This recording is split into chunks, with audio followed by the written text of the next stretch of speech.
Listeners, நம்ம பார்க்க போகிறோம் ஒரு டக்டபிள் ஏசிൻ്റെ 410 AC ഉണ്ട്. അതിൻ്റെ കൂളിംഗ് കംപ്ലൈൻറ്റ് ഉണ്ട് വന്നിരിക്കും. എന്നിട്ട് കളത്തി பார்ப்போம். அவுட்டரை கவரை கலத்திட்டோம். கவரை ஓப்பன் பண்ணிவிட்டு பார்த்தோம்டா, இங்கே பாருங்கள்,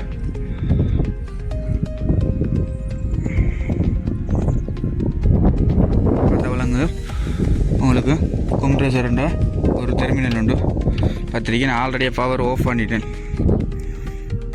பவர் ஆனில் வச்சுட்டு செக் பண்ணிடலாம். பவர் ஆல்ரெடியாக ஆஃப் ஆகிட்டு கெப்பாசிட்டியிலேருந்து ரன்னிங்கு கனெக்ஷன் ஃபுல்லாக அவுட் ஆகி கிடக்கு. அதை இப்போ டெர்மினல் கிளிப் பண்ணி போட்டு கனெக்ட் பண்ணுவோம். புதிய கெப்பாசிட்டர் ஒன்று மாற்றுவோம்.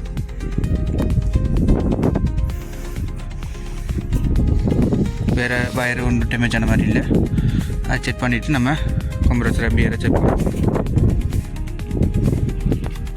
டெர்மினல் ஃபிட் பண்ணிட்டோம். புதிய டெர்மினல் கெப்பாசிட்டி சேஞ்ச் பண்ணுவோம். பார்த்தீங்கன்னா தெரியுது இவ்வளோ பற்றி இதாகிட்டு மற்ற டெர்மினலும் டேமேஜ் ஆகிட்டு அதையும் சேஞ்ச் பண்ண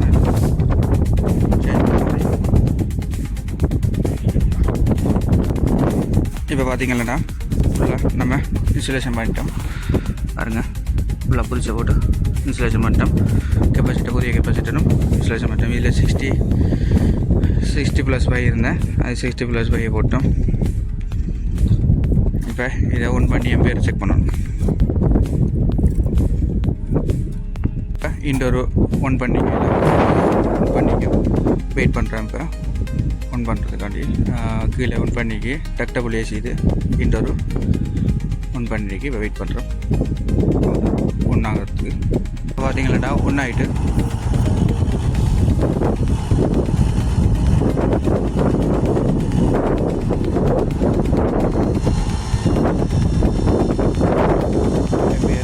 குறைஞ்சி வந்து பாருங்க.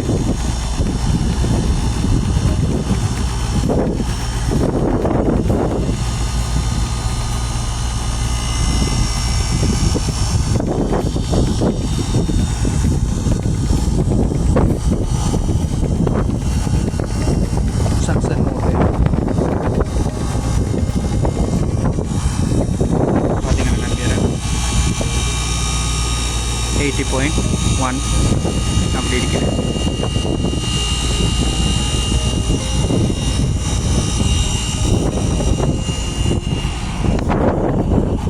ஃபைனெல்லாம் ஓகே வரைக்கும் நார்மல்.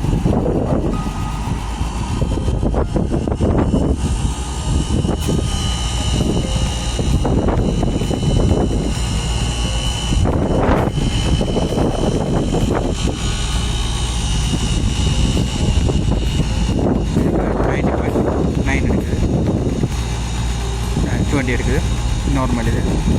இதில் ஆல்ரெடி டேக்கில் அடிச்சிருக்கு 23 வரைக்கும் எடுக்கும். இப்போ நார்மலு சக்சனு ஓகே ஓகே பிச்சாச்சு ஓகே.